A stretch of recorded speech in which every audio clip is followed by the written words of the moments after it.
गोरखपुर एक ऐसा शहर जहां इन दिनों सड़कों पर घूमते आवारा कुत्तों का खौफ हर गली मोहल्ले में फैला हुआ है। आम इंसान, बच्चे, बुजुर्ग सब डरे हुए हैं। लेकिन अब ये डर सिर्फ इंसानों तक सीमित नहीं रहा। सिकरीगंज थाना क्षेत्र के एक गांव की बात है। लगभग 2 महीने पहले एक पागल कुत्ता अचानक आया और एक गाय को बुरी तरीके से काटकर भाग गया। गाय का मालिक कुछ कर पाता उससे पहले कुत्ता गायब हो चुका था।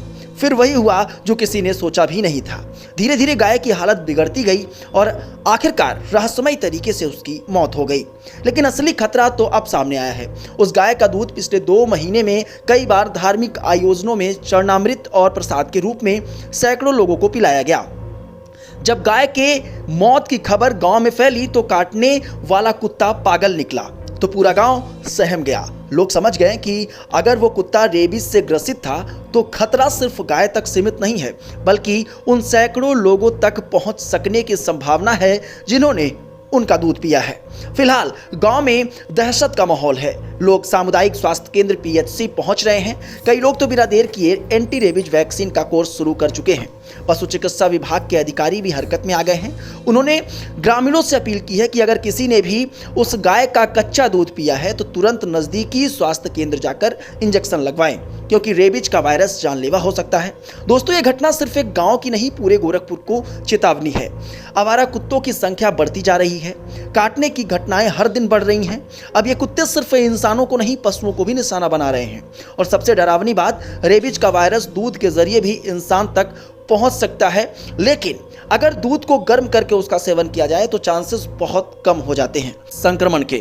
गोरखपुर नगर निगम आवारा कुत्तों की समस्या से निपटने के लिए animal birth control anti rabies vaccination अभियान चला रहा है, जिसके तहत कुत्तों की नसबंदी और टीकाकरण का काम किया जा रहा है। इसके अलावा नगर निगम ने सुप्रीम कोर्ट के आदेश के बाद शहर के हर वार्ड में आवारा कुत्तों के लिए फीडिंग बाइट बनाने की योजना बनाई, ताकि उन्हें एक निश्चित स्थान पर भोजन दिया जा सके और मानव कुत्ता संघर्ष कम हो।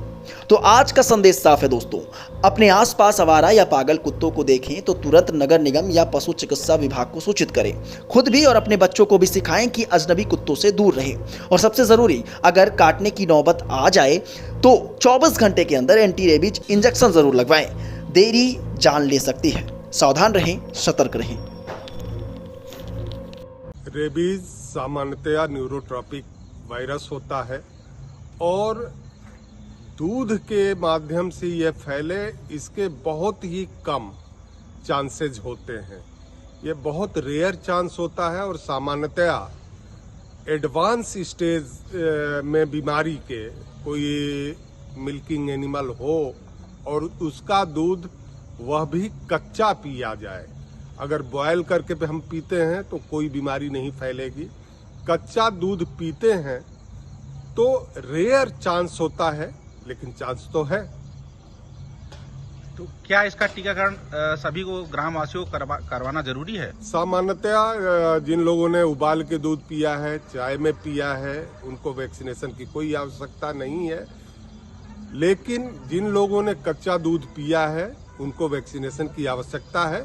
सामान्यतया रेबीज के वैक्सीनेशन से किसी प्रकार का कोई दुष्प्रभाव नहीं होता है, तो जिनके भी मन में भय हो वो वैक्सीनेशन करा सकते हैं। वैक्सीनेशन से कोई दुष्प्रभाव नहीं होने वाला है और रेयर चांस जरूर है, इसलिए बहुत भयभीत होने की कतई आवश्यकता नहीं है।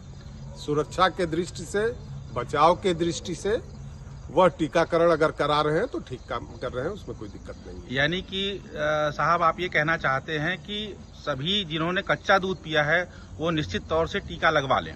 जी हाँ, बिल्कुल।